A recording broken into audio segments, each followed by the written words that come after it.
Nous sommes de retour sur Direct Marché. J'accueille David Calfon, le président d'Amaïca Asset Management. Bonjour. Bonjour. Alors, on va parler ensemble d'un fonds que vous gérez, Amaïca 60. Alors, Oui. présentez-nous ce fonds. Amaïca 60, c'est un fonds de fonds diversifié qui va véritablement regrouper toutes les expertises de notre équipe de gestion, puisque pour cette gestion, on s'appuie sur notre pilier obligataire, qui est incarné par Laurent Boudouin dans notre équipe.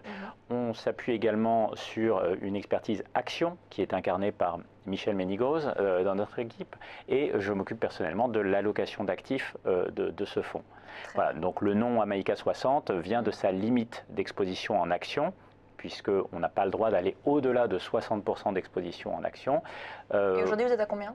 On est à 47. Voilà, donc on est plutôt optimiste et pour le moment par rapport aux conditions de marché actuelles. Et oui, c'est ça, c'est vrai que les conditions de marché sont quand même assez compliquées, difficiles, hein, beaucoup de gérants souffrent. Comment s'est comporté le fonds Amaïca 60? Nous avons souffert également, puisque notre analyse des marchés est une analyse qui est fondamentale et nous sommes convaincus qu'il y a une grande déconnexion en ce moment entre les fondamentaux économiques qui ne sont pas brillants, qui ralentissent un petit peu, et le comportement des marchés qui intègre carrément une dislocation et une crise à la 2008. Voilà. Donc, à partir du moment où nous ne sommes pas dans un scénario à la 2008, d'après notre analyse, nous n'avons pas positionné le fonds comme tel, donc nous avons une position action que nous avons eu tendance d'ailleurs à renforcer ces derniers temps. Il y a eu des arbitrages justement depuis finalement les secousses du début d'année à aujourd'hui par exemple? Oui, tout à fait. En fait, nous avons fait deux choses. Tout d'abord, nous avons voulu maintenir une exposition action relativement élevée. Donc, je vous parlais de 47% par rapport à un maximum de 60% autorisé. Mais nous avons également renforcé la partie performance absolue du portefeuille en intégrant de nouveaux investissements. Et nous avons également intégré dans le rebond qu'on a eu la semaine dernière, on a profité du rebond pour remettre en portefeuille des couvertures optionnelles qui devraient nous donner un petit peu plus d'asymétrie en termes de comportement du fonds au cas où on aurait une rechute des marchés dans les mois qui viennent. Vous n'êtes pas du tout sur le monétaire, je vois 0%, enfin 2,9%. Non. Voilà, vous estimez, donc il faut encore se positionner donc, sur les actions, c'est quand même vraiment votre positionnement. Oui, parce que le monétaire, c'est du portage négatif. Donc c'est le portage négatif assuré. Nous pensons qu'en ce moment, il y a de la valeur sur d'autres classes d'actifs tout en essayant de positionner le fonds de manière à se prémunir malgré tout d'une rechute. Une des opérations qu'on a faites également dernièrement, c'était d'intégrer une position de yen dans le fonds. Donc on a maintenant 5% de yen en portefeuille. Vous savez que le yen est une devise qui réagit bien en cas de baisse des marchés, de tension des marchés. Exactement. Alors, quelles sont vos convictions aujourd'hui? Vous êtes, on peut le voir peut-être à l'écran, principalement sur les actions européennes. Est-ce que vous pouvez nous présenter un petit peu vos principales convictions?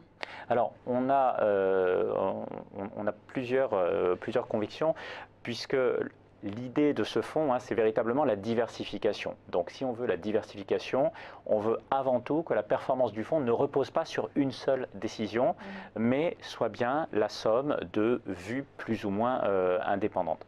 Alors effectivement, on aime bien les actions européennes. À l'intérieur des actions européennes, on a un biais sur les valeurs de croissance, puisque vous savez que tout ce qui est rare est cher, donc lorsqu'il n'y a pas beaucoup de croissance, effectivement, les sociétés qui en ont tendance à mieux se comporter. Donc on a une position assez forte sur les valeurs de croissance. On a également une position assez forte sur les petites et moyennes capitalisations, puisque là aussi, on a vu